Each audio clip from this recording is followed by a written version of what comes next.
اليوم الثلاثاء 11 من أكتوبر. المكان ملعب الجوهرة في جدة. الساعة تقترب من 7 مساء. الجماهير السعودية التي وصل عددها إلى 60,000 تدخل مدرجات الملعب لمشاهدة مباراة منتخبها أمام منتخب الإمارات ضمن تصفيات كأس العالم.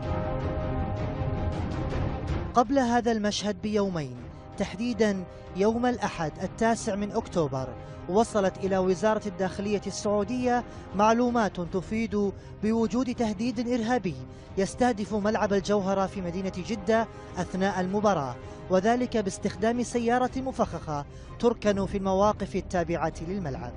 قبل المباراة بيوم، السلطات السعودية تتمكن من القبض على 4 مشتبه بهم وتحدد أسماءهم وهوياتهم، وهم سليمان عرب دين وفرمان الله نقشبند خان، يحملان الجنسية الباكستانية، بالإضافة إلى حسان عبد الكريم حاج محمد سوري الجنسية، وعبد العظيم الطاهر عبد الله إبراهيم سوداني الجنسية.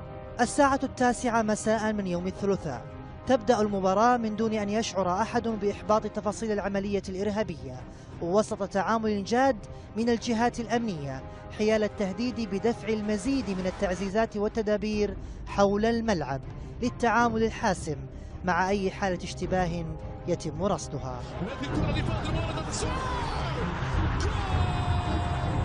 وعندما كان المنتخب السعودي يحرز الهدف تلو الآخر في مباراته أمام الإمارات، كانت الأجهزة الأمنية قد سجلت أهدافها بإحباط أخطر عملية إرهابية لاستهداف المشجعين الآمنين داخل الملعب. عبد الرحمن العصيمي، العربية.